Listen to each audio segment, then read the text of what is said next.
For this lesson, it's back to Stonehenge, or what we like to affectionately call image number 136_3187281.psd.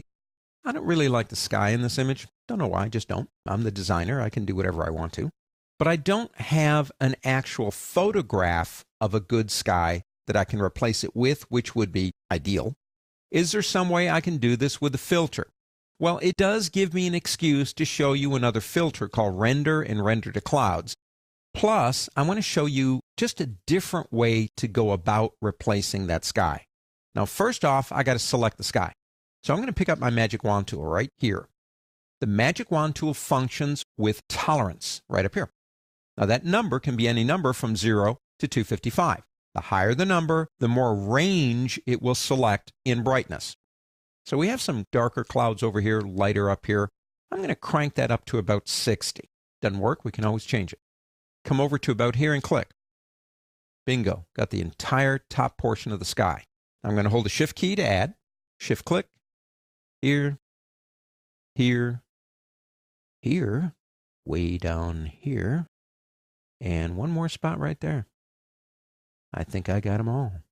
Normally speaking, I might now create a layer mask and do a couple of things. I just want to do it differently because there are so many different ways you can make things happen in this program. I'm going to make a copy of that sky in another layer. When you press Control in Windows, Command on a Mac, and the letter J, you make a copy of a layer or whatever was selected in the layer. If I turn off Stonehenge for a second, you can see I have indeed in that layer made a copy of the sky. Let's call that Clouds. It is completely covering the original. The original's still there. If I turn that off, you won't notice any difference. But we have our clouds in that layer. Now, if I use the render filter on that layer, the whole layer is going. So I'm going to do another trick. I'm going to lock transparent areas on that layer. Now, the only areas that can change are the areas of the clouds. Nothing else will change. If it did, it wouldn't work. It would cover the whole image. Select a couple of colors for your clouds, like maybe a nice darker cyan or maybe a blue up here, up to you. So I click here. The color changes over here. How do I change the background color? With a click. Come back over here again. Hold down the Control key in Windows, the Command key on a Mac, and watch what happens to the background color down there on the left when I select color.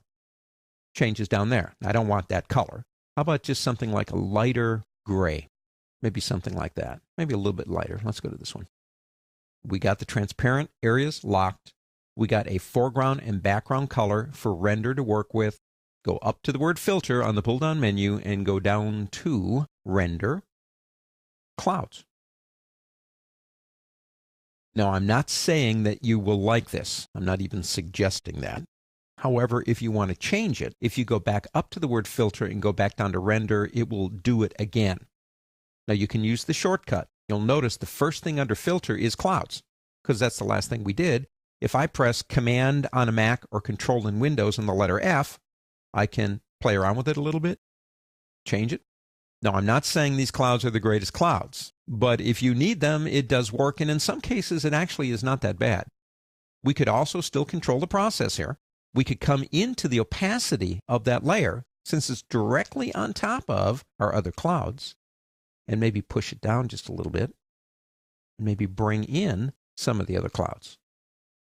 Rendering using the render filter for clouds, but a different way, in a sense, to achieve a goal, not using a layer mask, but actually using a layer and then blocking out the transparent areas. One more filter down, at least about 100 more to go.